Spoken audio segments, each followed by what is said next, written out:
My name's Danny. I'm the creative director for Acast in the UK and Ireland, and I honestly couldn't tell you what a podcast is. Today, I'd like to show you how that is a good thing and exciting thing for brands and clients, rather than a cause for me to get fired. The more podcasts grow, the more they move away from that neat definition of an audio file. So today we're consuming podcast content through TikToks. We're seeing them on gaming platforms. They can be described as communities, as live shows. They're not easily defined. They're whatever the creators decide they are, and they are wherever and whenever their fans want them. So how are brands meant to work with a medium that doesn't behave like any other medium and is rapidly changing and not easily defined? Klarna Money Talks is a great example of the benefits of forgetting everything you know about podcasts and putting people, so creators and their fans, at the heart of your idea. In Britain, it's always been considered a bit rude to talk about money. But our good manners aren't as good as they seem. Talking about personal finances is important for our well-being and stops us feeling too awkward and ashamed to seek help when we need it. To break the stigma, Klarna and Acast made Money Talks, a card game with 50 carefully crafted questions to ease people into open chats about shopping, spending, and saving. Whether they're on a date, having dinner with a friend, or recording a podcast. From icebreakers to more personal questions, working up to the real good stuff. In what way has your upbringing influenced your spending habits? There are even fun wildcard exercises to help players bond with each other. Some of the most popular Acast creators played Money Talks in sponsor reads and full-length episode takeovers of their podcast. If your relationship with money were a film, what would it be called? Gone in 60 seconds. Resulting in laughter. So you just decided to go the tight route then, Will, yeah? That's the path you're walking. Get your own drinks. Honesty. Money doesn't always make you happy, and like showing it off and having all these expensive things, like it's not the be all and end all. Yeah. And great advice. Think about what's important to you. And if it's not going to be value for you, then don't buy it.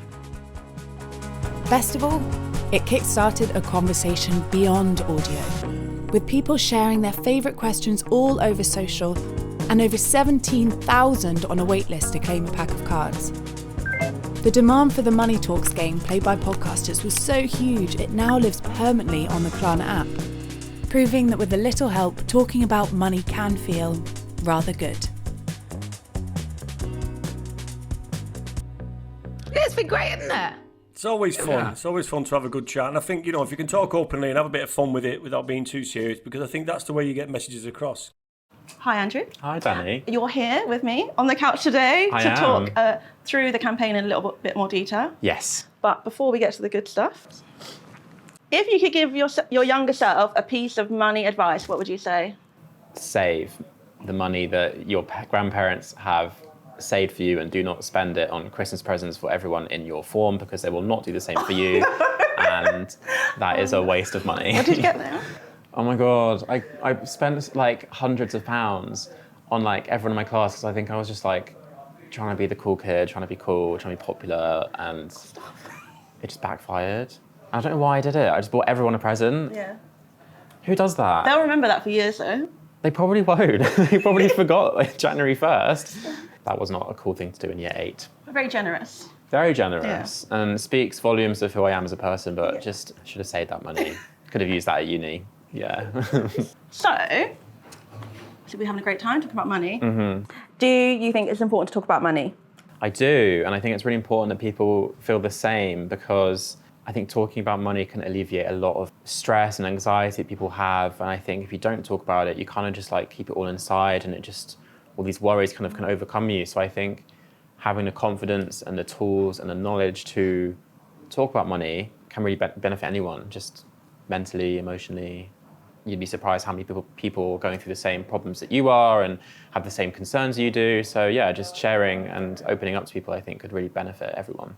And obviously that is important to Klarna. That's a big reason. Yeah, that's why the reason this behind Money exists. Talks. Yeah, 100%. From a business perspective, I think we have a few like metrics that we kind of track in terms of consumer sentiment. And I think last year we saw like an exponential growth in awareness. So people were becoming like really aware of who we were and what we offer, but we also saw a decline in trust. Journalists and media outlets were kind of fanning the flames a little bit and positioning us as kind of irresponsible lender, pushing kind of overconsumption and reckless spending. So we kind of really wanted to counter that narrative and kind of focus on financial wellness. So actually we put 50% of our marketing spend last year into kind of financial wellness activity and kind of focus on consumer finances and not overconsumption.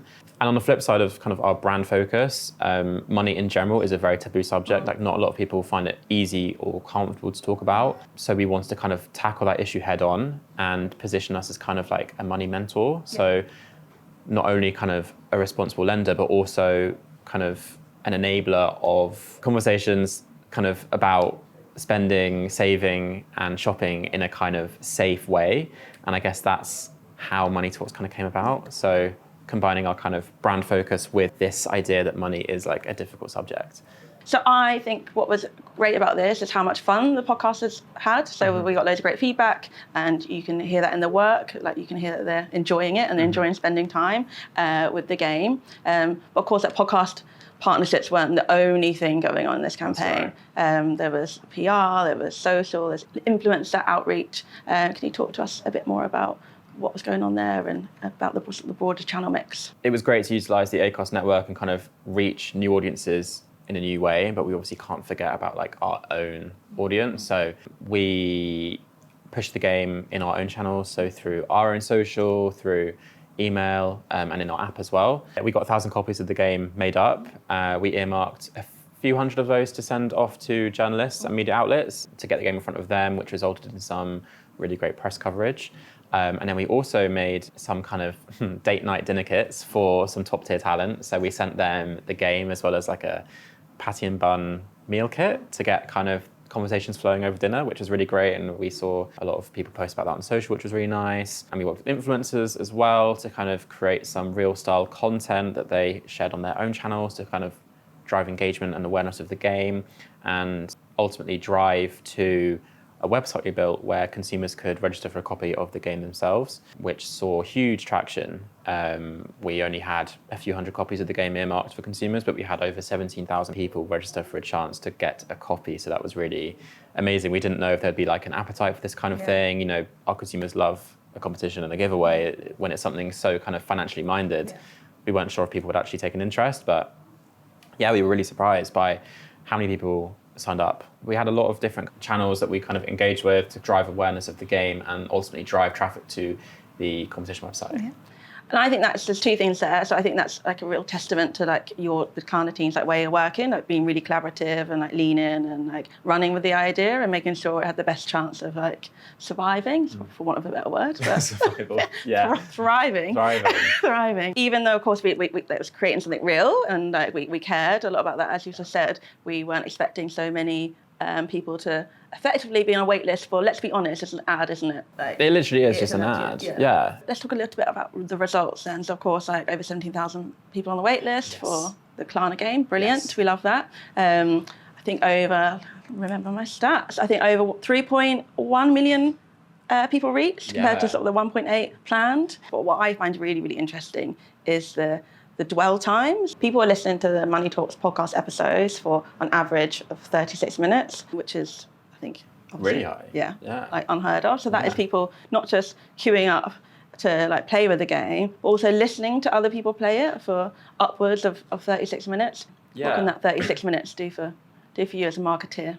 I think the main takeaway from that is just it shows that there is kind of an appetite for having these conversations. You know, people feel that there is a need to be more open and honest about your finances with your peers because it can alleviate a lot of kind of mental stresses. The reason why the dwell time was so high and so impressive was because the content is so relatable. You know, the podcasters were playing the game with their peers, their friends, their family, whoever. And I think for the listeners, it was really kind of insightful and interesting to hear these people have problems that are so relatable and kind of affect the everyday person. You know, some people put these celebrities or talent on kind of a pedestal and assume that maybe they would never experience the same kind of struggles that we do. But actually, what the game did was kind of make you think differently about that. I think it was really insightful to hear Vicky and Amber talk about their social media kind of presence and kind of what is perceived versus what is reality, and it just really presents them as kind of very down-to-earth people, especially when it came to kind of budgeting. So I think what the dwell time shows is that people really engaged with that content, really found it relatable, and learned something new, hopefully, whether it was a new budgeting tip or a way to kind of overcome impulsive spending. We managed to find a perfect balance between educational content and entertaining content, what we call edutaining. Coined a new word there. Following the success of Money Talks 1.0, we did a survey at the beginning of this year that asked people kind of how is your financial kind of mindset going into a new year, just to see if there was appetite for kind of continuing this conversation. And the results showed, there's still more work to do. I think 34% of adults said that awkwardness around these conversations was stopping them. That was the barrier for them to have these conversations. 1 in 3 millennials said they'd rather talk to their family about sex than money. So Literally anything but money. Yeah. So it shows there's like more to do. We decided that, okay, we need to reactivate this, but let's do it a little bit differently. Let's take it from physical to digital. So we've created this, just a digital version of the game, basically, which is great because it allows for so many more people to play. I think with the physical version, we obviously only got 1,000 copies printed, but with the digital version, there's like an endless amount of plays, and it's much more trackable in terms of visits and kind of onward journey. So it really allows us to kind of really analyze kind of who's playing, how long are they playing for, where are they going next, where have they come from. And we launched the digital campaign on the 21st of February with a KPI of 50,000 hits or website sessions in the first week. So to do that, we used the same media plan as 1.0 because it was so successful. So we reactivated our podcast partnership. So we got a bulk of the main talent we collaborated with for Money Talks 1.0 to do some really great sponsorship ads for us on their channels, kind of driving traffic to the website that we created, the digital game. We worked with influencers again, creating real style content, playing a game. We worked with YouTubers as well on some integrated videos, and we actually explored Twitch for the first time, which was really interesting. And I think all of this in the first week meant that we were able to secure just under 80,000 hits in the first week. So again, we overachieved on our main target, just like we did for 1.0. It shows that there is a demand for what we've provided. You know, people want to have these conversations, but maybe they don't know how, and that's what we're doing. We're providing them with the tools to do that, which is really, really great. And if you solve human problems, which is I find it hard to talk about money, like you're golden.